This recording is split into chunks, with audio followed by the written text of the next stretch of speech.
La Freedom Flotilla en bref. Le bateau a été intercepté près des eaux israéliennes. D'abord, il y a eu un drone qui leur a balancé une forme de peinture, on sait pas trop c'est quoi. Et ensuite, il y a eu beaucoup de lumières, des lumières qui visaient à aveugler et à ce que l'équipage ne voit pas les navires israéliens. Au final, ils ont pu quand même retransmettre ce qui se passait à travers leur téléphone jusqu'à ce qu'ils aient eu l'obligation de les jeter.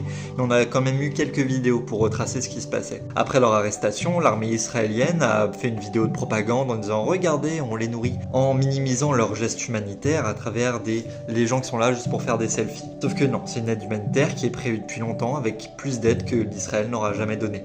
Ils prétendent que la nourriture va être donnée alors que les derniers cargos qui visaient à servir d'aide humanitaire, les derniers camions, ont été interceptés sur chaque frontière et très peu de personnes ont été arrêtées. 4 Israéliens uniquement ont été interpellés mais il n'y a eu aucune répercussion. Aujourd'hui, la France est une vraie lopette. On est un pays avec les gendarmes qui vont en Israël, qui se font arrêter, une députée qui se fait arrêter, un journaliste qui ne peut pas exprimer son droit à l'information. Israël est le pays qui a tué le plus de journalistes de tout conflit. Voici le nom des personnes, des héros qui étaient à bord de ce bateau. Pourquoi on peut les appeler des héros? Parce que c'est pas juste des personnes qui viennent pour une bonne cause.